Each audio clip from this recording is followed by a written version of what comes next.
Hi, I'm Carl Weber. Welcome to Video Aided Instructions English Grammar Series. This is the Parts of Speech program. Think of a sentence as a kind of machine, a machine for communicating ideas. The machine is made out of parts that are called words. Now, if you were an auto mechanic, you'd have to know about the different kinds of parts that go to make up a car: the transmission, the carburetor, the ignition, the radiator, and so on. A car has to contain the right parts, properly installed and well maintained if it's to run.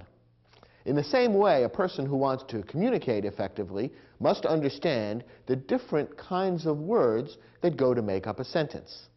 These different kinds of words are called parts of speech. If you understand the parts of speech and how they fit together to make up a sentence, you'll understand how words are assembled to create sentences, and you'll be able to do so correctly and effectively.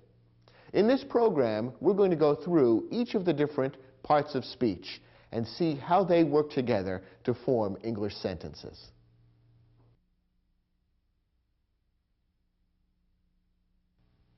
There are 9 different parts of speech in English. That is, 9 different kinds of words that are used in creating sentences.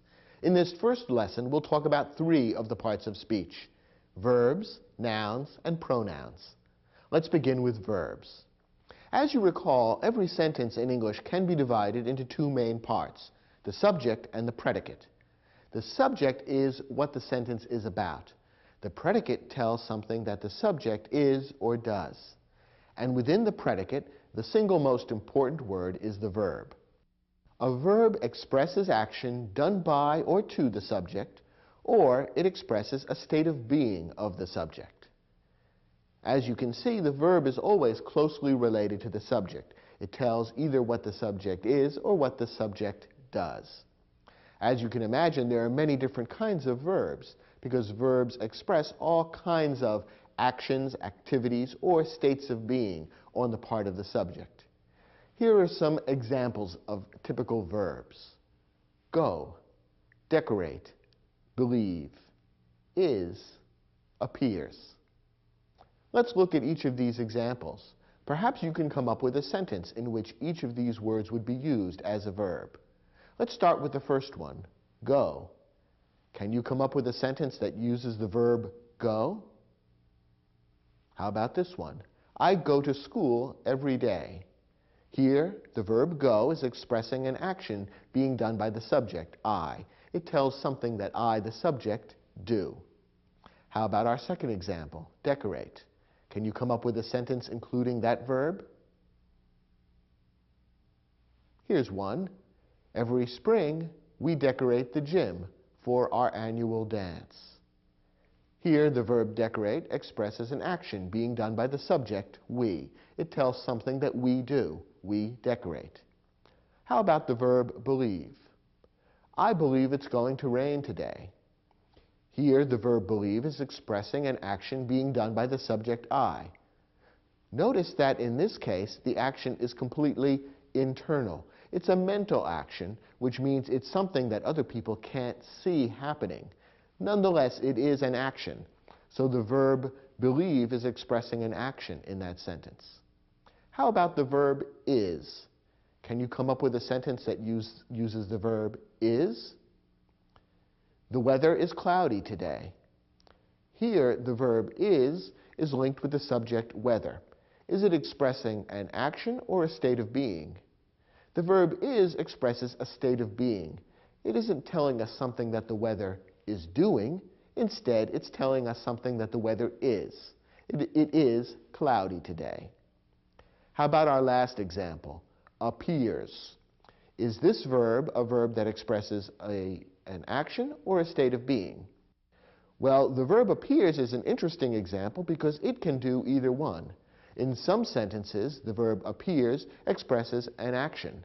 In other sentences, it expresses a state of being. Let's consider a couple of examples. Susan appears on television as a singer. In that sentence, the verb appears is expressing an action being done by the subject, Susan. It tells us something that Susan does. She appears on television. In that sentence, therefore, appears expresses an action. In other sentences, however, appears might express a state of being. For example, the weather appears cloudy. In that sentence, the verb appears is expressing a state of being. It is telling us something that the weather is, not something the weather is doing. When we say the weather appears cloudy, we mean more or less the same as the weather is cloudy. So a verb like appears can be either a verb expressing an action or a state of being. And there are a few verbs like that in English which can go either way. They can express a state of being or an action. Notice one other thing about verbs. Verbs may contain more than one word. When a verb consists of two or more words, it's called a verb phrase, and it's made up of a main verb and one or more helping verbs. Here are a few examples of verb phrases. Had gone, will decorate, must believe, should have been, and may appear. In each of these phrases, the main verb comes last, and one or more helping verbs have been added on to modify or give further meaning to the main verb. And in each case, the helping verbs somewhat change the meaning of the main verb. For example, they may change the time in which the action is occurring. Take, for example, the verb phrase, will decorate. When I say, we decorate the gym every year, we're talking about something that's happening now. But when we say we will decorate the gym next year, we're talking about something happening in the future.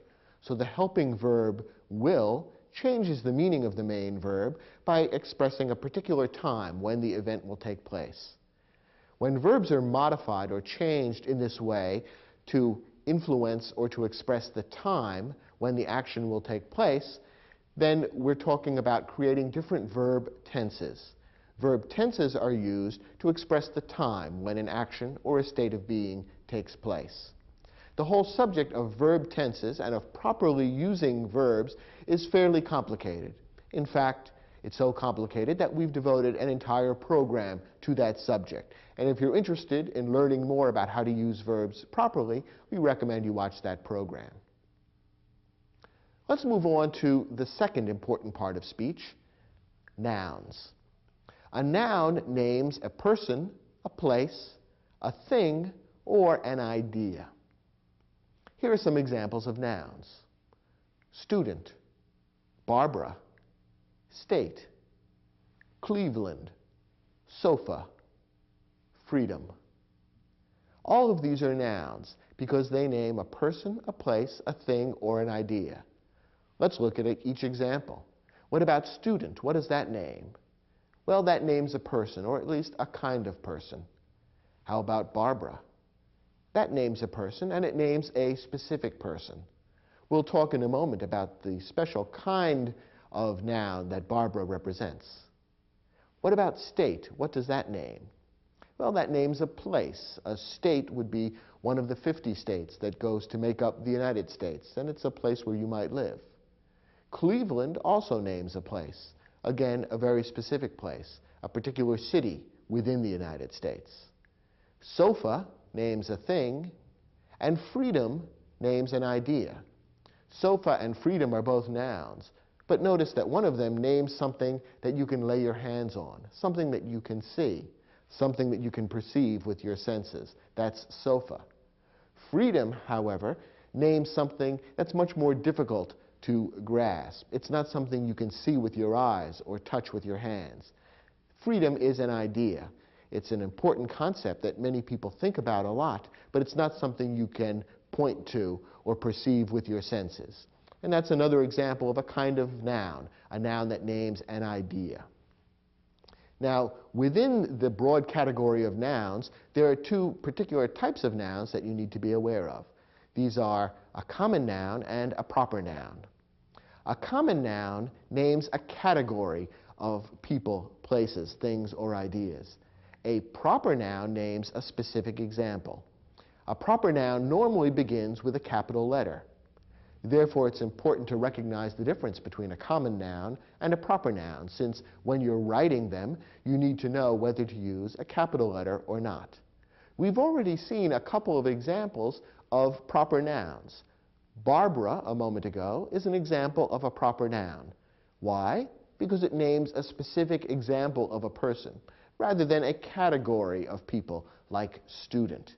That's why when the name Barbara is used in a written sentence, it would begin with a capital letter. In the same way, Cleveland is a proper noun. It names a specific example of a city rather than the broad general category of cities, so that the noun city would be a common noun, whereas Cleveland, which names a specific city, would be a proper noun.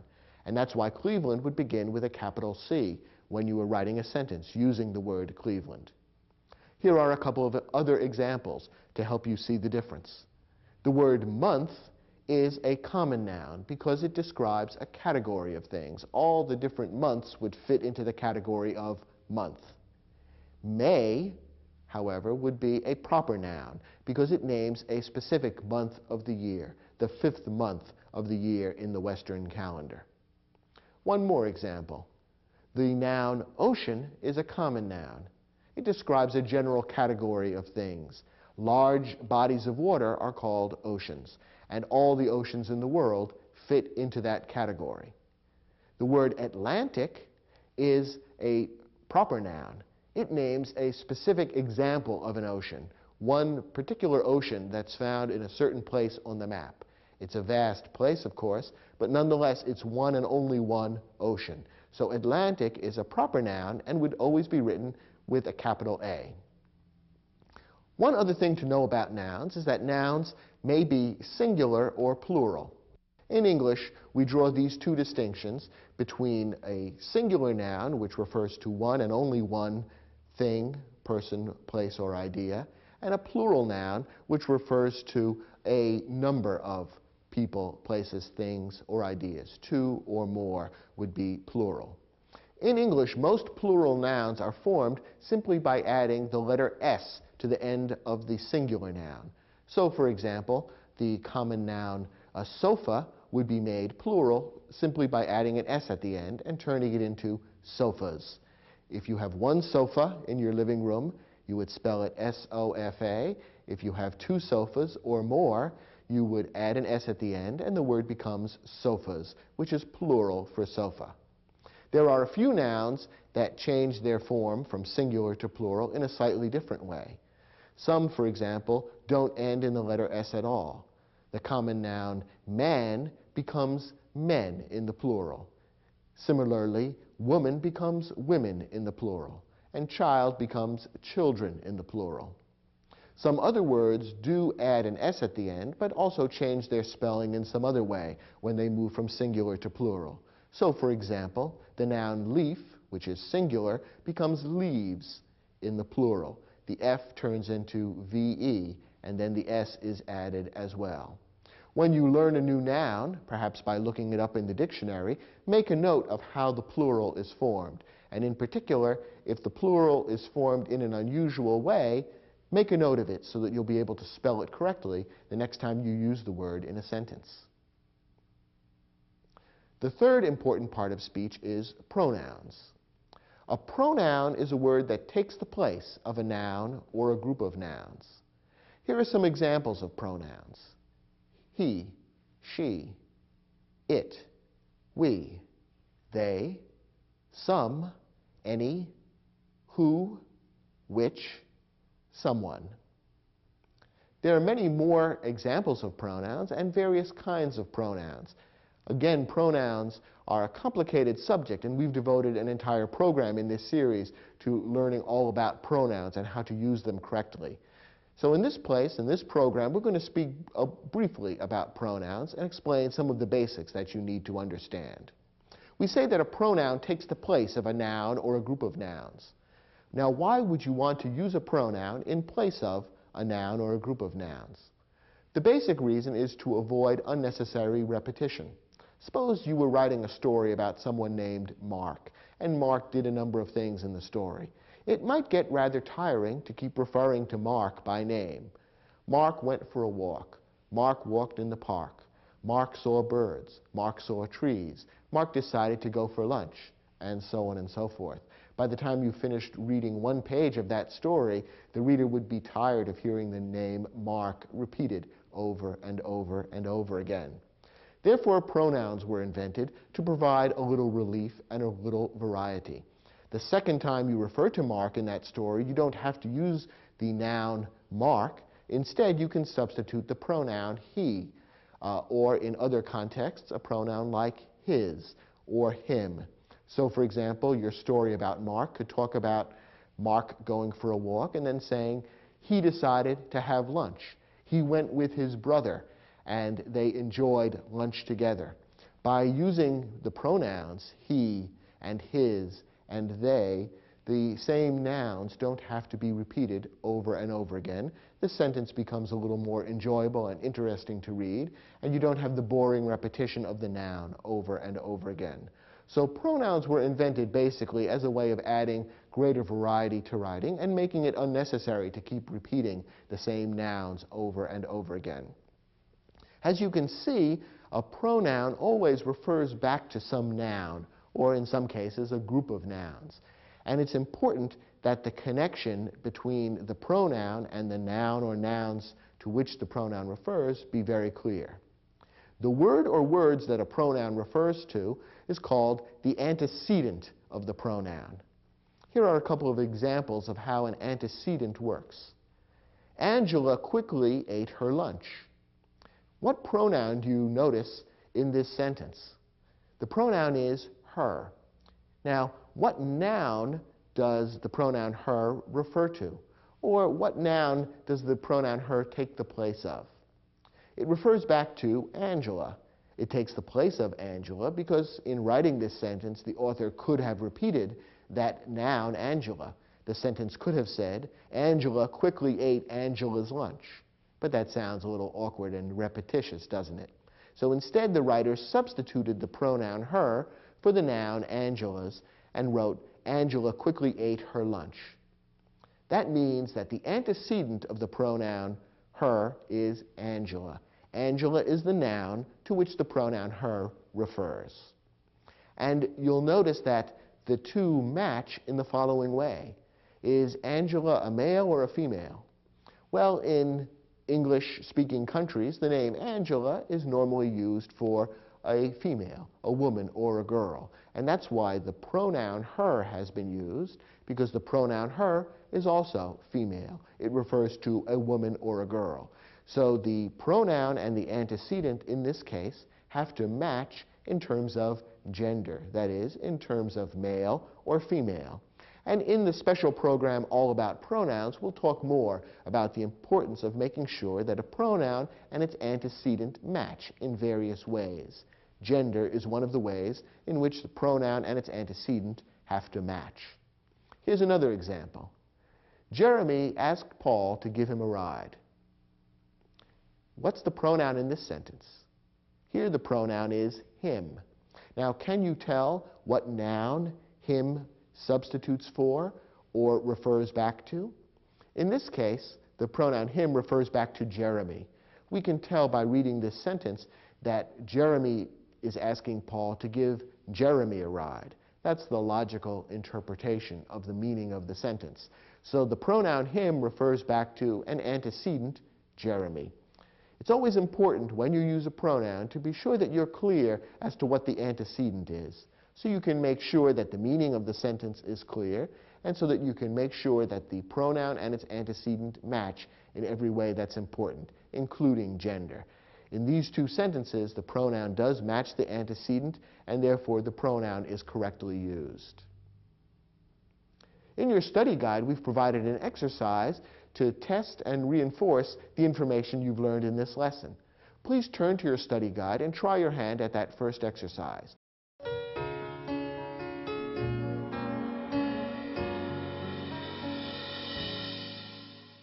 In this exercise, your job was to read 5 sentences and, in each one, identify the nouns, the verbs, and the pronouns used. Let's see how well you were able to carry out this assignment. Let's look at the first sentence. When Nicole read the letter, she realized that she must change the plans for her vacation. Let's begin with the nouns. How many nouns did you identify in this sentence? This sentence actually contains 4 different nouns. The nouns are Nicole, letter, plans, and vacation. One of these nouns is a proper noun. That's why it begins with a capital letter, and that's the noun Nicole. It's a proper noun because it names a specific individual. All the other nouns in this sentence are common nouns. They name categories of things, and that's why they don't have to begin with capital letters. Notice that plans, the third noun given in this sentence, is a plural noun. It refers to more than one plan. The other nouns here are all singular, letter and vacation. What about verbs? How many verbs did you find in this sentence? There are actually 3 different verbs: read, realized, and must change. Remember, some verbs are verb phrases. They consist of more than one word. The verb must change is a verb phrase. It includes the main verb, change, and the helping verb, must. Finally, pronouns. How many pronouns did you recognize in this sentence? There are 3 pronouns: she, and her. All 3 of these pronouns have the same antecedent. They all refer back to the same noun, namely Nicole. You could rewrite this sentence to substitute the proper noun Nicole for each of those pronouns. The sentence wouldn't read very well then, but the meaning would still be the same. When Nicole read the letter, Nicole realized that Nicole must change the plans for Nicole's vacation. That sounds silly, and no one would ever write or speak that way. But that shows you how pronouns refer back to antecedents. They take the place of nouns. Did you get all of those answers correct? I hope so. Let's take a look at the second sentence. Henry Ford created the Model T, which was for many years the most popular car in the world. Let's begin with nouns. There are several nouns in this sentence. The first is Henry Ford. That's a proper noun because it names a particular person, and both parts of this noun, Henry and Ford, begin with capital letters. Model T is another proper noun. It also names a particular type of car, a particular type of vehicle, and therefore model and T both begin with a capital letter as well. Years, car, and world are also nouns. Those 3 also name general categories of things, and these are common nouns. That's why they don't begin with capital letters. What about verbs? How many verbs did you notice in this sentence? There are 2 of them, created and was. And what about pronouns? Did you notice any pronouns in this sentence? This is a little bit tricky. The one pronoun that's in this sentence is the pronoun which. That's a different kind of pronoun than the pronouns we saw in our first sentence, which referred back to Nicole.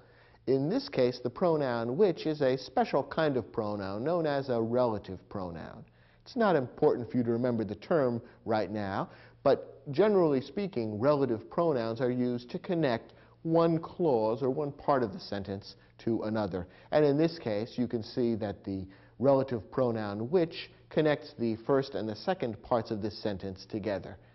The pronoun which refers back to Model T. The Model T was for many years the most popular car in the world. So a relative pronoun does have an antecedent, just like the personal pronouns that we saw in the previous sentence.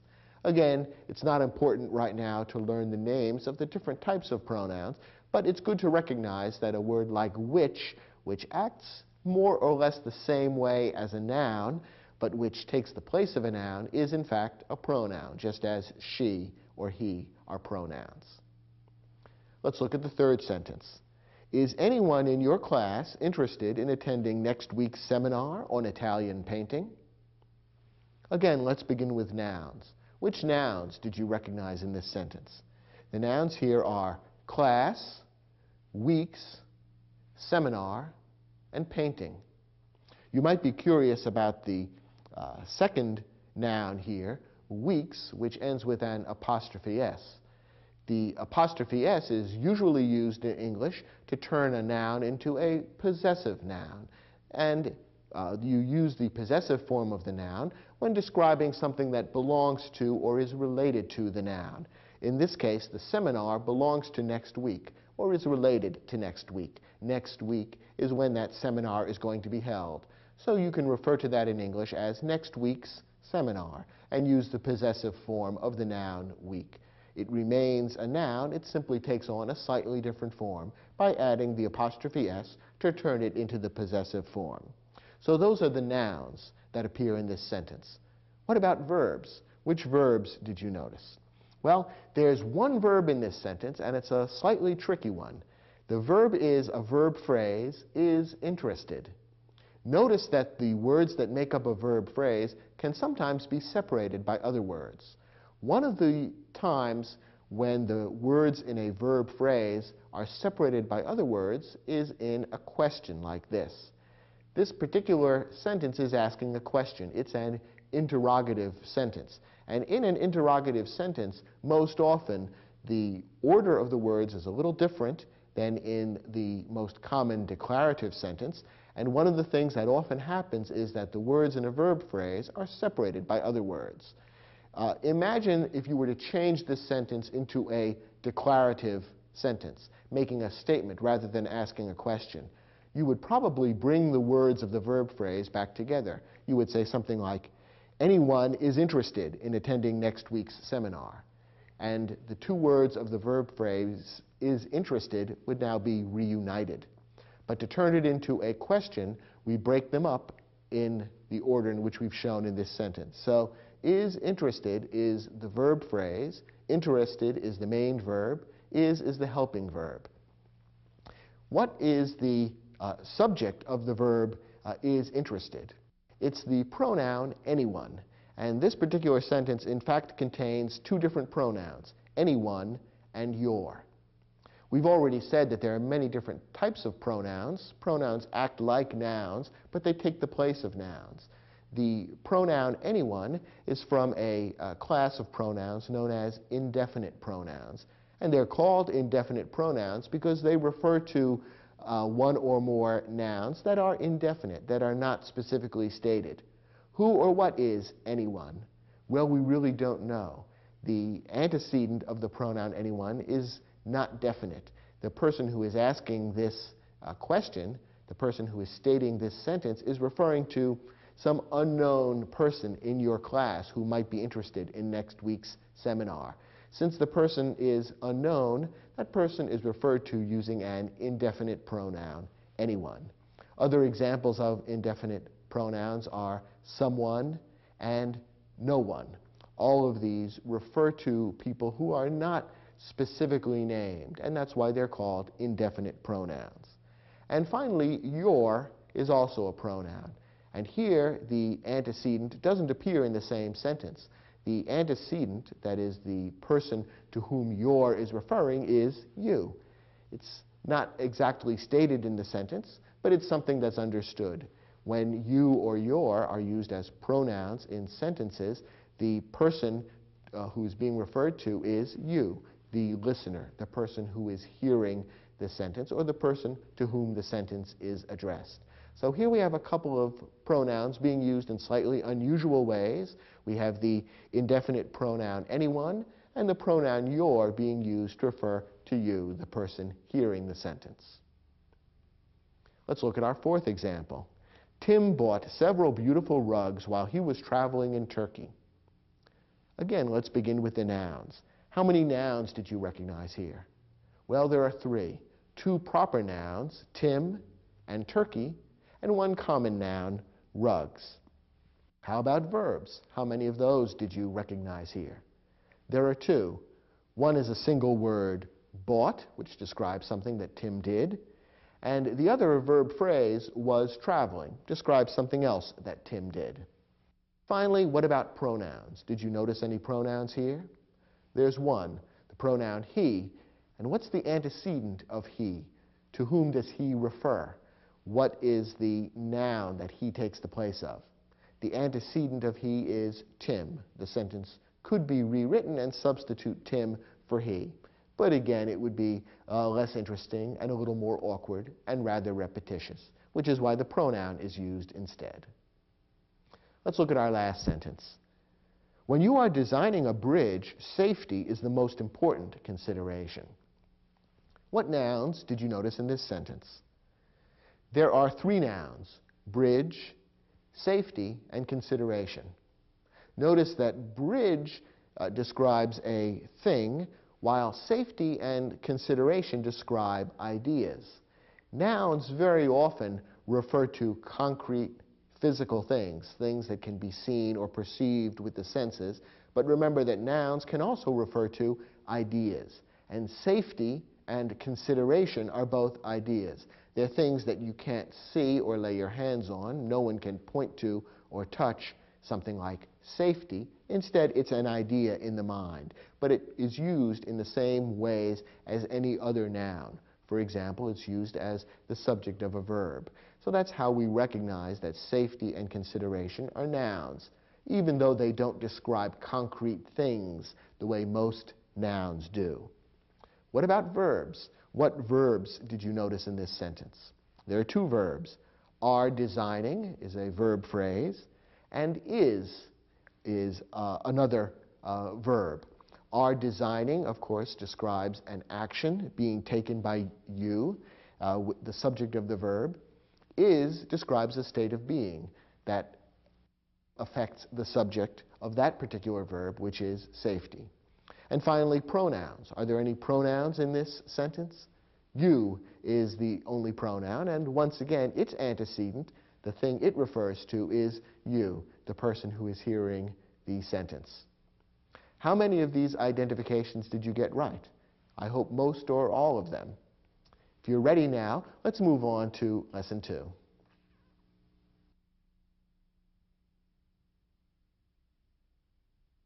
In this lesson, we'll talk about three more parts of speech: adjectives, adverbs, and articles.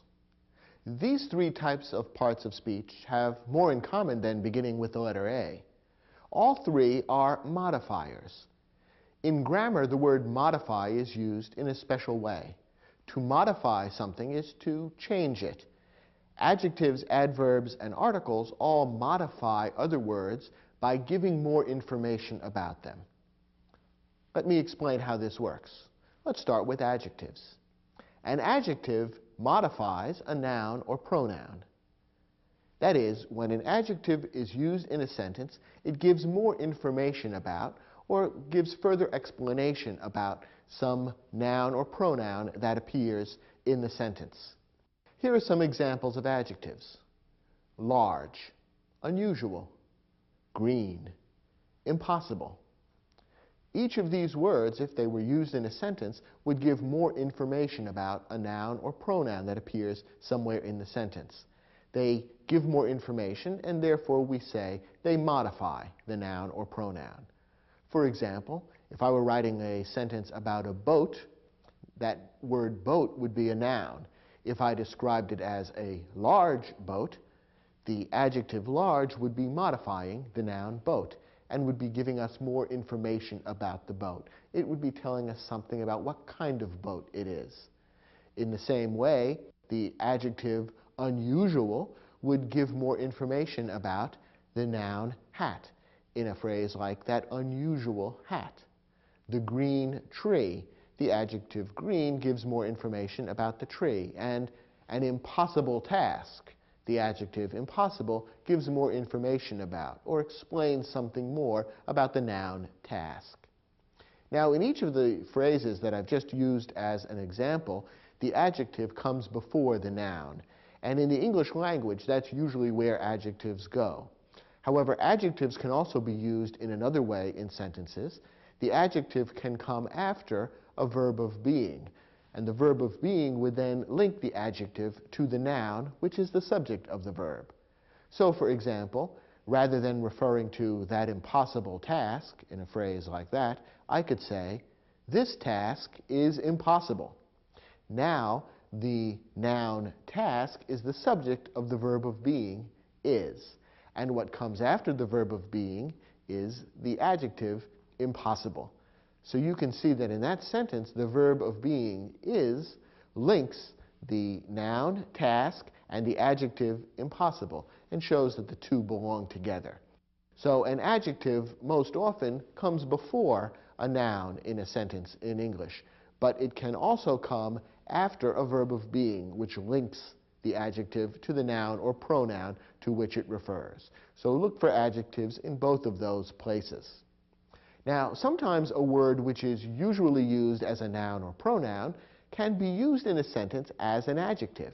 That is, it can be used in such a way as to modify a noun or pronoun, or to give more information about that noun or pronoun. Let me show you a couple of examples to illustrate what I mean. Look at this sentence. I like to watch baseball. Now, in that sentence, the word baseball is a noun. It's a thing, an activity that I like to watch. I guess you might describe it as an idea that's being named by the noun baseball. However, now look at the same word baseball in this sentence. Willie Mays was a great baseball player. How is the word baseball being used in this sentence? Well, in this case, the word baseball is not being used as a noun. It's not describing a thing that I like to watch or that Willie Mays did. Instead, it's being used as an adjective to give more information about a noun that appears elsewhere in the sentence. The noun is player. Willie Mays was a player. What kind of player was he? Well, there are actually two adjectives here that give more information about what kind of player Willie Mays was. He was a baseball player, and he was a great player. So those two adjectives, great and baseball, are being used to modify or give more information about the noun player. Player is a word describing a kind of person. It's a noun. And great and baseball are both being used as adjectives in this sentence. So the same word baseball, which was a noun in our previous sentence, is being used as an adjective here. And that's quite common in English. Speakers of English like to take words and move them around to different parts of speech. And as long as the meaning is clear, there's nothing wrong with that. Here's an example of how a pronoun can be used as an adjective. Which is your favorite sport? In this sentence, which is a pronoun. It happens to be an interrogative pronoun. It's a particular use of pronouns. And again, in our special program about pronouns, we'll talk about the various kinds of pronouns, including interrogative pronouns. But now look at the same word which in this sentence. Which sport do you enjoy the most? In this sentence, the same word which is being used as an adjective. It describes, modifies, adds information about the noun that follows, sport. It tells us that we're referring to a particular sport, namely the sport that you enjoy the most. So the same word which is used as a pronoun in one sentence, can be used as an adjective in another sentence. It all depends on how the word is used. And in this case, because you can see that it modifies the noun that follows, you can tell it's being used as an adjective rather than as a pronoun.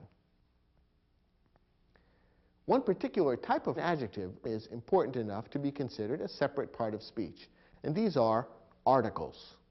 An article introduces a noun, and in English there are just three articles, a, an, and the.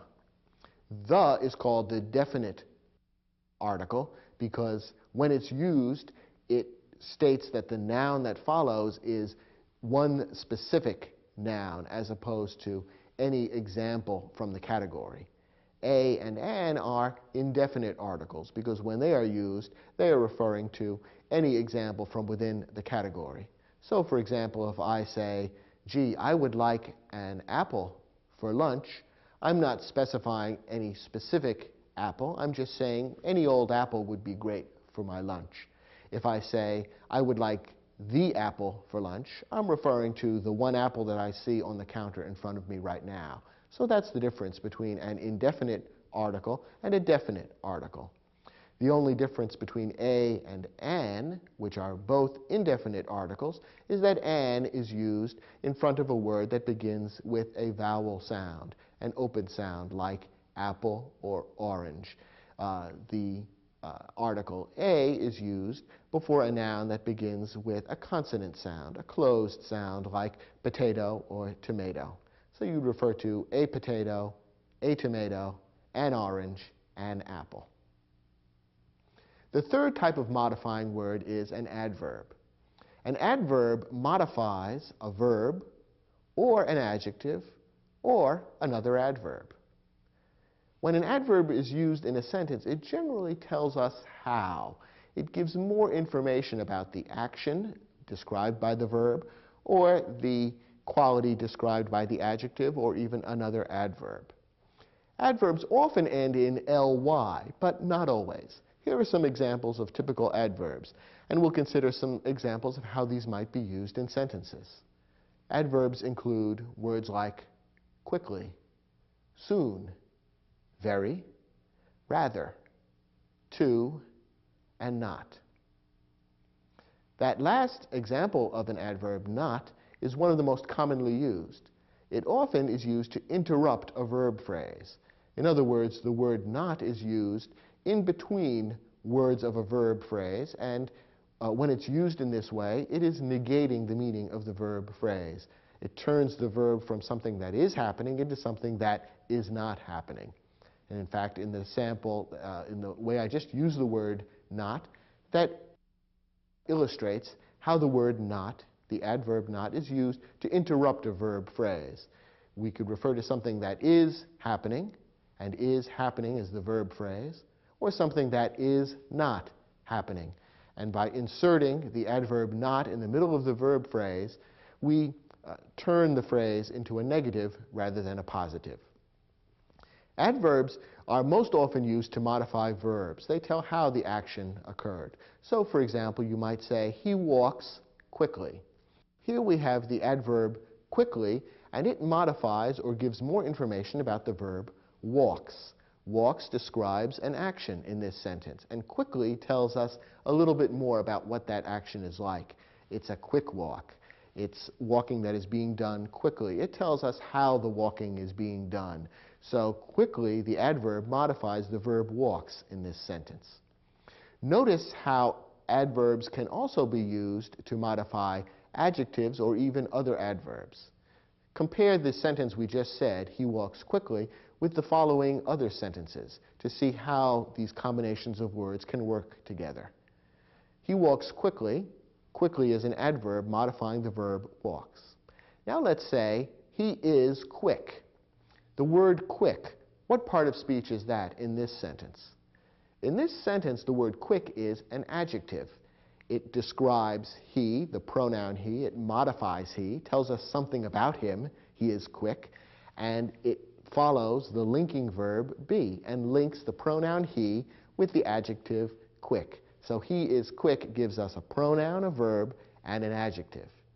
Now what about this sentence? He is very quick. This is the same sentence except that the word very has been inserted. What part of speech is the word very? Well, very is an adverb. It's one of the more common adverbs, and in this case, the adverb very modifies or refers to the adjective quick. How quick is he? He's very quick. It gives us more information about that adjective. It tells us exactly how quick he is. So in this case, we have an adverb very, which modifies an adjective. That illustrates how an adverb can sometimes modify an adjective. Finally, look at this sentence. He walks too quickly for me. Let's look at this sentence. He walks too quickly. What about the word quickly? Let's analyze that to begin with. What part of speech is that? Well, we've seen that words that end in ly are very often adverbs, and quickly is an adverb. What word does it modify in this sentence? It modifies the verb walks. It tells how he walks. He walks quickly.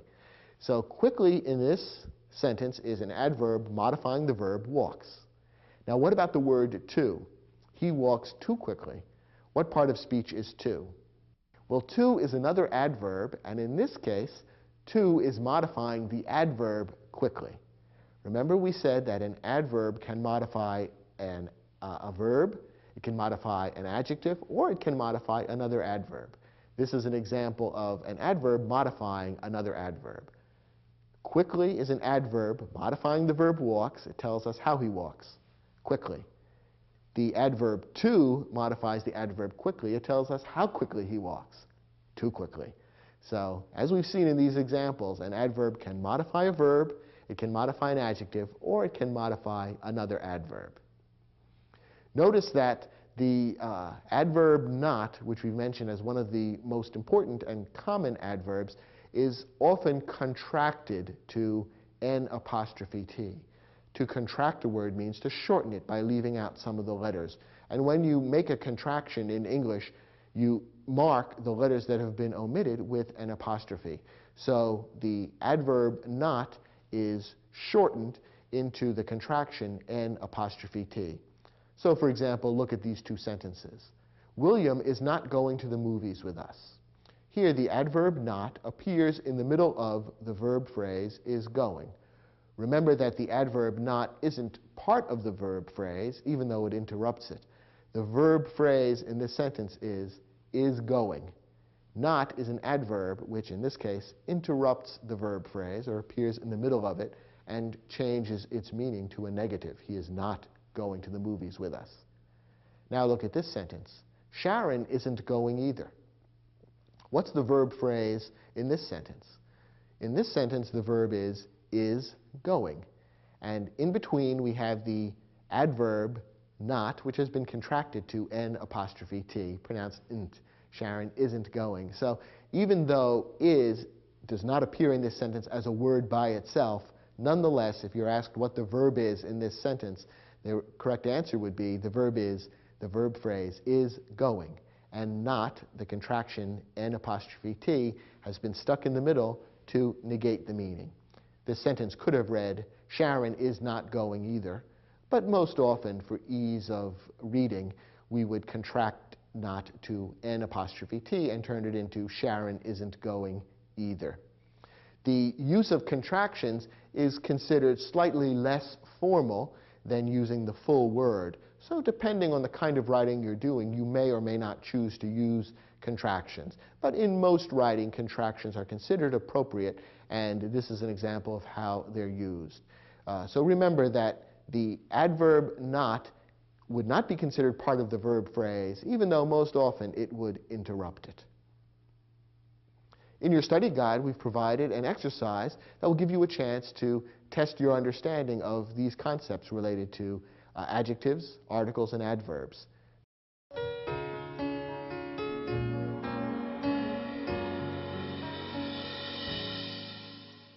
In this exercise, your job was to identify each adjective, each article, and each adverb in the sentences. Let's go through them one by one. First, when water in a lake is deeply tinged with red, a heavy growth of algae is present. Let's start with adjectives. Well, there are a few adjectives here, and recognizing them may be tricky in at least one instance. Heavy is an adjective. It refers to or modifies the noun that follows, growth. And present is another adjective. Remember we said that adjectives sometimes appear after a verb of being. The verb of being links the adjective to the noun that comes before the verb of being. So the adjective present refers back to the growth. The growth is what is present. So the noun growth and the adjective present are being linked together by the linking verb, or the verb of being is. There's another word here which could be considered an adjective, and different grammarians will give different opinions, and it doesn't make a great deal of difference whether you define this as an adjective or not. But the word tinged in this sentence might be considered an adjective as well. There are really two ways of looking at this. In this particular sentence, you could say that is tinged is a verb phrase referring to the water having been tinged or colored. And is tinged could be considered a verb phrase in which tinged would be the main verb and is would be a helping verb. Another way of looking at this would be to consider is as a verb of being which links water with an adjective, tinged, meaning colored. Some adjectives do end in ed and are derived from verbs. So tinged could be considered an adjective, or it could be considered part of the verb. And you should consider either one correct. Grammatically, it doesn't make much difference in how the sentence would be constructed, and it's, in a sense, simply a difference in name or wording. So those are the adjectives in the sentence. You might have been tempted by the word red, because the word red is often used as an adjective. You might refer to the red ball that came bouncing down the street, in which case red is an adjective describing the noun ball. In this case, however, red is being used as a noun. The sentence says that the water in the lake is deeply tinged with red. Red is being described here as a kind of a substance, a thing that has been used to tinge or color the water. So red is a thing in this sentence, and therefore it's a noun rather than an adjective. Remember that the same word can be used as more than one part of speech, depending on how it's used in the sentence. What about articles? Those are easy to recognize because there are just three words that can be articles: a, an, and the. And in this sentence we have the word a appearing twice. When water in a lake is deeply tinged with red, a heavy growth of algae is present. So a or a appears twice in this sentence, and those are the two articles. Finally, adverbs. Remember, we said that adverbs often end in ly, and we've got one of those in this sentence, deeply. The adverb deeply in this sentence modifies the adjective tinged. It tells us how the water is tinged with red. How is it tinged? Deeply. Remember, adverbs often answer the question how, or tell us how something happens or appears. So in this case, it is deeply tinged. That's how it is tinged. And deeply is an adverb modifying the adjective tinged. Let's look at the second sentence. If Peter has enough free time next summer, he will visit southern Italy on his vacation. We have three adjectives in this sentence. Free is an adjective modifying the noun time. It tells what kind of time, free time. Next is an adjective modifying the noun summer. It tells us what summer, which summer, next summer. It gives more information about the summer being referred to. Finally, southern is an adjective. It modifies the proper noun, Italy. It gives us more information about Italy, or it tells us more about Italy. What part of Italy? Southern Italy.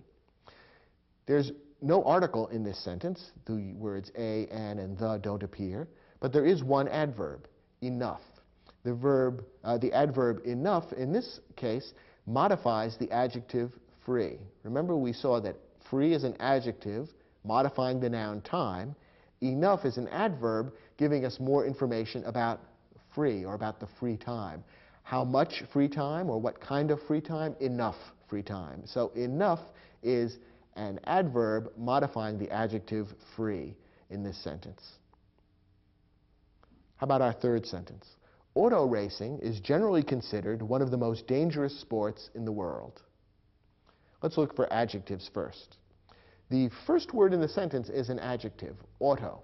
Remember, we pointed out that some words that are usually used as nouns can sometimes be used as adjectives when they are used in such a way as to modify other nouns. That's what's happening here. The word auto is most often used as a noun. You refer to an auto coming down the street. The auto is a thing that is being referred to, and therefore it's a noun. In this case, however, we have the noun racing, describing or naming an activity, and we have auto being used as an adjective to give more information about the racing. What kind of racing? Auto racing. So here we have a word that's usually a noun being used as an adjective. Auto is an adjective. Considered is another word which, in this particular sentence, could be considered either an adjective or a verb. It could be considered part of the verb phrase is considered, or it could be considered an adjective which is linked to the noun racing by the be verb is. So considered could be considered an adjective or a verb, depending on which term you happen to prefer. Either one could be correct. Dangerous is another adjective. In this sentence, it modifies or gives more information about the noun sports. And we have two articles in this sentence. Both of them are the, one of the most dangerous sports in the world. So both of those should have been marked on your sheet as articles. Finally, there are two adverbs. Generally is an adverb. Again, notice the ending ly, which is commonly found on adverbs, and it modifies the adjective considered. How or when is it considered a dangerous sport? Generally. So it gives more information about that adjective considered. And remember, a word that modifies an adjective is an adverb. And most is another adverb. We're told that auto racing is generally considered one of the most dangerous sports in the world. So it's a dangerous sport. Dangerous is an adjective. And how dangerous? Most dangerous. So most is an adverb which gives more information about the adjective dangerous. An adverb modifying an adjective. Let's look at our next sentence. Silver Blaze was recently selected as the best story about the adventures of the famous detective Sherlock Holmes. We've got a number of adjectives here. The first one is the first word in the sentence, silver. We can see from the way it's being used here that silver is an adjective giving information about the noun blaze. What kind of blaze? A silver blaze. Silver is a word describing a color, and color words very often are used as adjectives. Selected could be considered an adjective. Once again, it's on the borderline between an adjective or a verb. Best is an adjective. It modifies or gives more information about the noun story. And famous is an adjective. It modifies or gives more information about the noun detective. So silver, selected, best, and famous could all be considered adjectives. We have three articles in this sentence. All of them happen to be the word the. The best story about the adventures of the famous detective Sherlock Holmes. And there's one adverb, recently. Again, it has the telltale ly ending, and it tells more about or modifies the adjective selected. When was it selected? Recently. So it gives more information about the adjective, it modifies the adjective, and that makes it an adverb. And our final sentence. The veterinarian arrived too late to save the injured bird. We have one adjective in this sentence, injured. It gives more information about the noun bird. It tells us something more about the bird. We have two articles, both of them the word the. And finally, we have two adverbs here. One adverb is the adverb late. What word does that adverb late modify? It modifies the verb arrived. It tells when the veterinarian arrived. The veterinarian arrived late. So the word late is an adverb modifying the verb arrived. Now what about the word to? You might remember to from our list of common adverbs. What does to modify in this sentence? Well, in this sentence, to modifies the adverb late. How late did the veterinarian arrive? Too late. So it gives more information about the adverb late. And remember, an adverb can modify a verb, it can modify an adjective, or it can modify an adverb. So in this case, we have one adverb late modifying the verb arrived, and then we have another adverb to modifying the adverb late. Two adverbs in a row, too late. Did you get most of these words correct? I hope so. When you're ready, let's move on to the next lesson.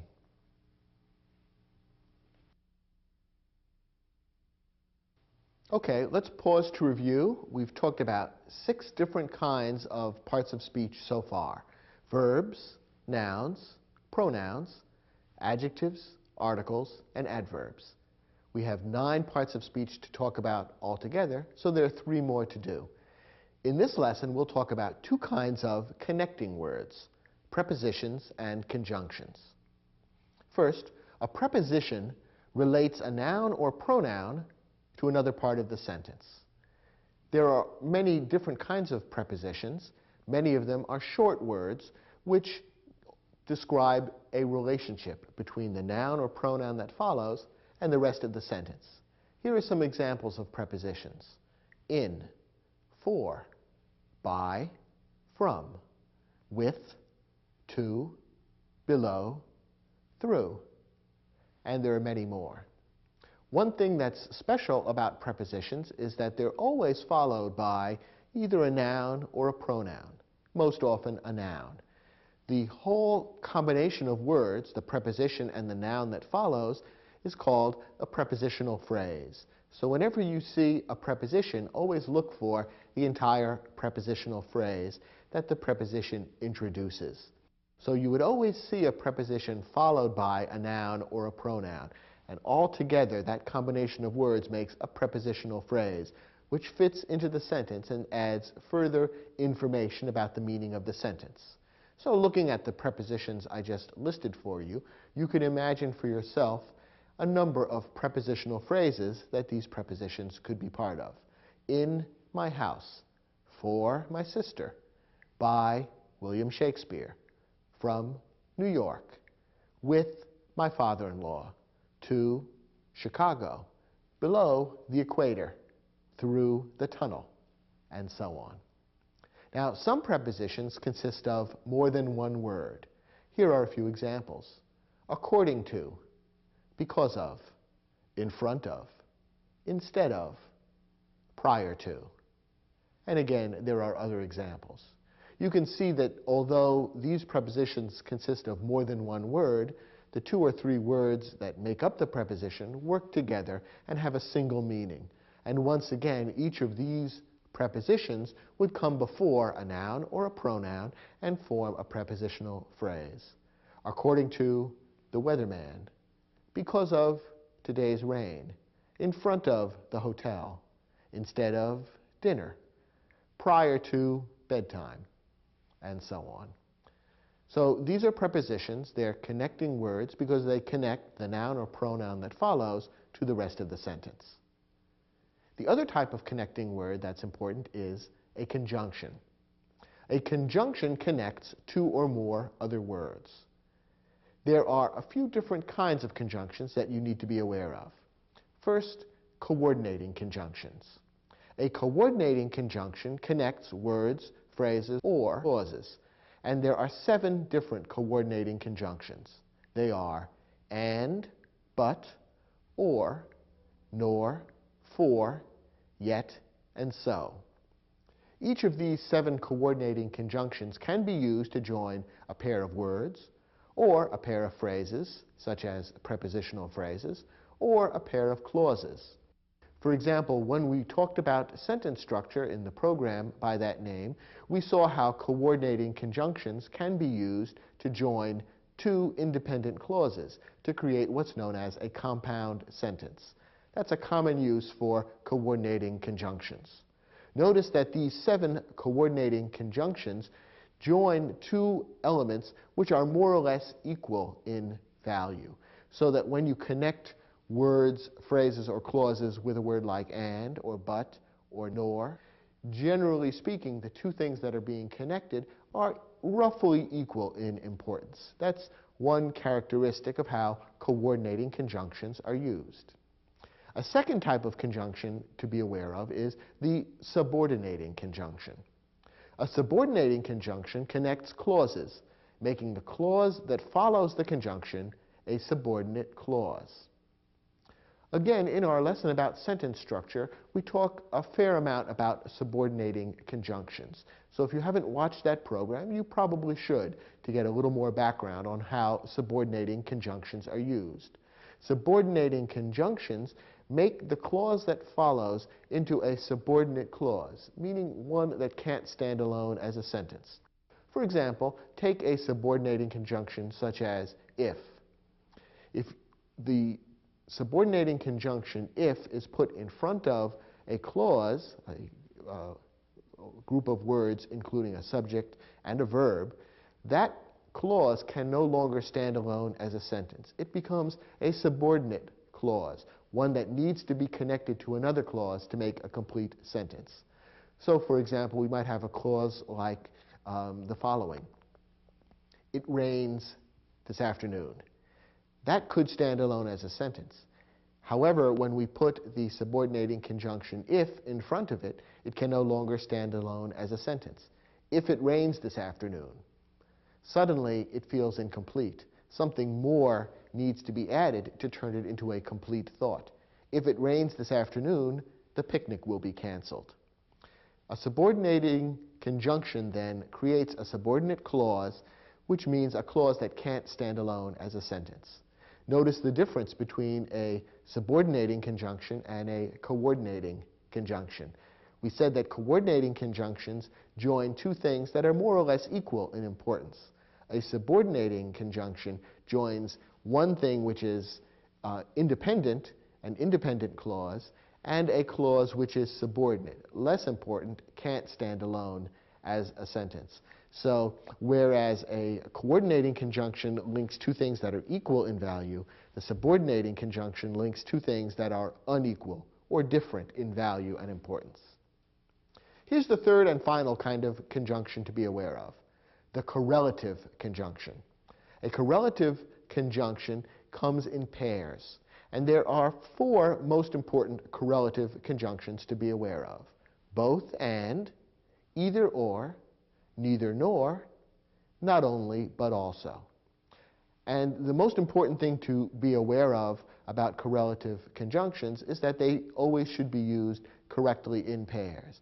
So whenever you begin with both, you need to follow up with and. So both my mother and my father will be coming to the awards banquet. When you begin with either, you need to follow through with or. Neither needs to be completed with nor. And not only needs to be completed with but also. A common mistake that people make is to use one but not the other. The correlative conjunction must be used in its entirety, so whenever you use the first part of it, you need to use the second part. So these three types of conjunctions are important to recognize: coordinating conjunctions, subordinating conjunctions, and correlative conjunctions. They fit into different kinds of sentences and need to be followed, used according to certain specific rules.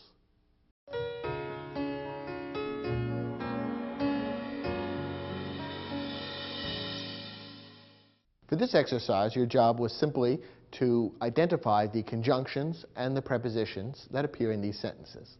Let's start with sentence 1. If gasoline prices keep rising, driving to work will become more and more expensive. Well, there are two conjunctions in this sentence. The sentence begins with a subordinating conjunction, if. That's one of the most common subordinating conjunctions. It introduces a clause which is a subordinate clause, a clause that can't stand alone as a sentence. If gasoline prices keep rising, that can't stand alone as a sentence. It's a subordinate clause, and the word that introduces it is a subordinating conjunction, if. The other conjunction is and. Remember that there are 7 coordinating conjunctions which connect words or phrases or clauses that are more or less equal in importance. Here, and is connecting the word more and more expensive. And is the most common of the 7 coordinating conjunctions. So that's the second conjunction that appears in this sentence. There's one preposition, to, driving to work. Remember that a preposition always introduces a prepositional phrase, and what follows the preposition is a noun or a pronoun. In this case, work is a noun. Work is one of those words that can be used as more than one part of speech. Work is often used as a verb. When you say, I work in the garden, you are using it as a verb because it describes action. In this case, driving to work uses work as a noun. Here, in this case, it almost describes a place. That's where you are driving to, work. So work is a noun in this case. It's the object of the preposition to. The whole thing is the prepositional phrase to work. So to is the preposition here. Let's look at the next sentence. In my opinion, Picasso was the greatest painter of the 20th century and one of the greatest of any era. There's just one conjunction in this sentence. It's the common coordinating conjunction and. It appears near the end of the sentence. However, there are 4 prepositions, and in fact, prepositions often appear in large numbers in sentences. Many sentences have several prepositional phrases, and this sentence illustrates that. In my opinion is the first prepositional phrase. In is the preposition. Of the 20th century is a prepositional phrase, beginning with the preposition of and ending with the noun a century. Of the greatest is another prepositional phrase, and of any era is a prepositional phrase. So the 4 prepositions here are in, of, and of.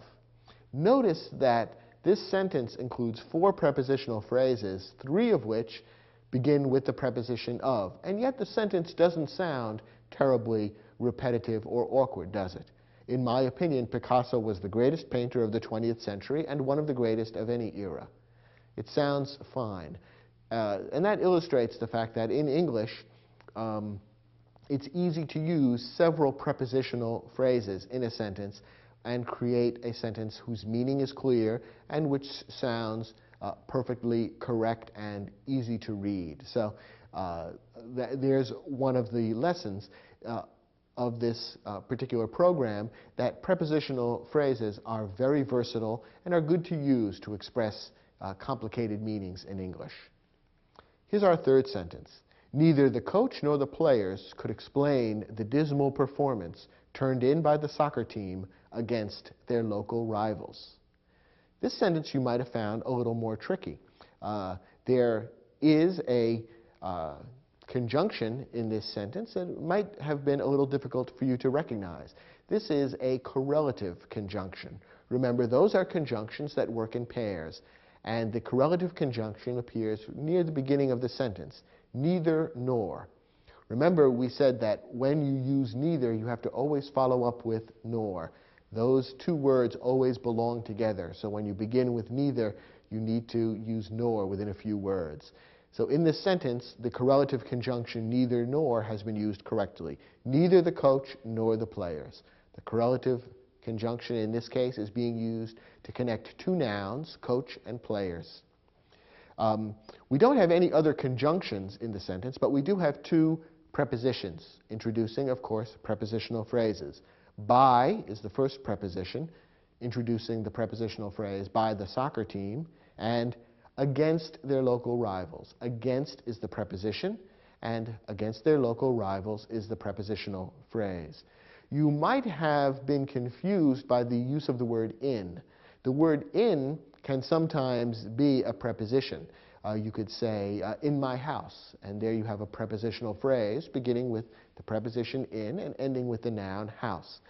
However, in this sentence, the word in is actually part of an idiomatic phrase. I use that expression, although I haven't used the word idiomatic previously in this program. In this case, the sentence refers to the dismal performance turned in by the soccer team against their local rivals.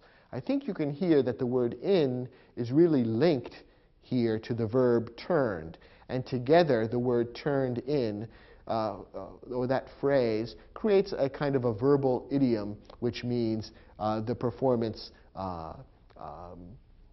registered by the soccer team, or the performance that the soccer team gave that day.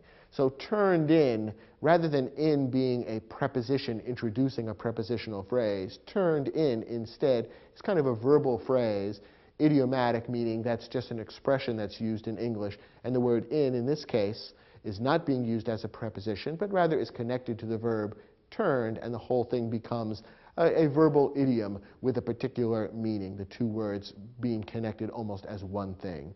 So the word in there might have been tempting to be marked as a preposition, but the way it's used in this sentence, it really doesn't operate that way.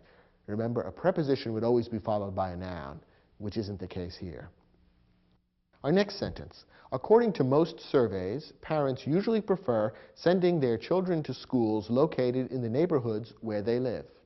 Well, there are two clauses here, and the second clause is introduced by a subordinating conjunction. Remember that a clause is any group of words that includes a subject and a verb. And this sentence ends with the clause, where they live. That's a subordinate clause. It contains the verb live, the subject they, and it begins with the subordinating conjunction where. Because of that subordinating conjunction, this clause can't stand alone as a sentence. You couldn't say where they live and leave that alone as a sentence. The word that begins it, where, is the subordinating conjunction, which turns it into a subordinate clause. There are also three prepositions in this sentence, and the first one is made up of more than one word, according to. That introduces the prepositional phrase, according to most surveys. The noun surveys concludes the prepositional phrase, and according to, those two words work together as one preposition. To is another preposition, to schools, and in the neighborhoods, is the third and final preposition in this sentence. Now our last example. We missed the last bus of the night, so we traveled to Oakland by taxi instead. In this sentence, we have two independent clauses joined by a coordinating conjunction. The first clause is, we missed the last bus of the night. The second clause is, we traveled to Oakland by taxi instead. Both are independent clauses because each could stand alone as a sentence. The two clauses are linked by a coordinating conjunction. So, remember there are just 7 coordinating conjunctions: and, but, or, nor, for, yet, and so. And your choice of which one to use will depend on the meaning of the sentence. Here, the word so makes sense. And remember that coordinating conjunctions link two things that are more or less equal in importance or meaning, and that's the case here. In addition, the sentence contains 3 prepositions: of, in the prepositional phrase of the night, to, in to Oakland, and by, in by taxi. So there's 1 coordinating conjunction and 3 prepositions in this sentence.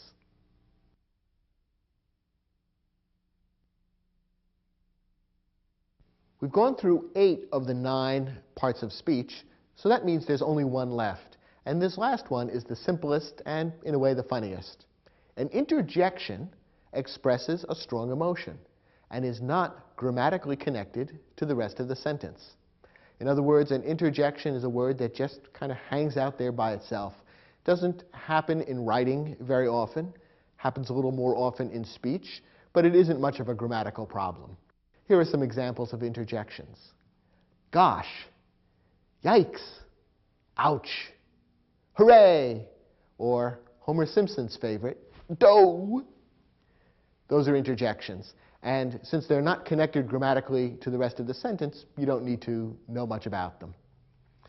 Recognizing parts of speech is, for some students, a little tricky. Why is it important to be able to recognize parts of speech in a sentence? It's because in order to apply the rules of proper grammar, you need to know what kind of words you're dealing with, because there are particular rules that apply to the use of verbs, nouns, pronouns, adjectives, and so on. We've already talked a bit about some of those rules, and in all the other programs that are part of this series, more of those rules and their applications will be explained. So being able to recognize parts of speech in the sentences that you write is rather important. Here are a couple of tips about how to recognize parts of speech in sentences that you're writing. First, the easiest thing to find is usually the main verb. So look for the verb that appears in the sentence when you're trying to identify parts of speech in your sentences. Then look for the subject of the verb, that is, the person, place, thing, or idea which does the action of the verb, or which the state of being of the verb refers to. That subject will be a noun or a pronoun. Once you've identified the verb and the noun or pronoun which is the subject of the verb, you can then begin to fill in the rest of the sentence. You can identify the modifying words, adjectives, articles, and adverbs. You can identify the connecting words, the conjunctions and prepositions. And little by little, you can fill out all the rest of the sentence and understand how it all works together. So begin by identifying the verb, then look for the subject of the verb, and gradually fill in the other parts of the sentence. That's usually the easiest way to understand the structure of a sentence. And remember, too, that the same word may be used as more than one part of speech. We've already seen a couple of examples, but let me leave you with one more illustration of this important fact. So you can't tell, remember, a word's part of speech just by looking at it in isolation. You need to look at how it's being used in the sentence. Take a word like surprise. A word like surprise can be used as more than one part of speech. In this sentence, Ben surprised Nancy with a party on her birthday. The word surprised is being used as a verb. It describes the action that Ben took, what he did in the sentence. How about in this sentence? It was a surprise party. Here, surprise is being used as an adjective. It modifies or gives more information about the noun party. It tells what kind of party, a surprise party. How about in this sentence? That was quite a surprise. Here, surprise is being used as a noun. It's a thing. The party is being described as a certain type of thing, namely a surprise. So, in these three sentences, the word surprise is being used first as a verb, then as an adjective, then as a noun. This is a very common phenomenon in the English language, the same word being adapted to serve several different purposes. So always look carefully at the word in the context of the sentence before you decide what part of speech it is. In your study guide, we have an exercise designed to test and to let you practice your ability to recognize parts of speech.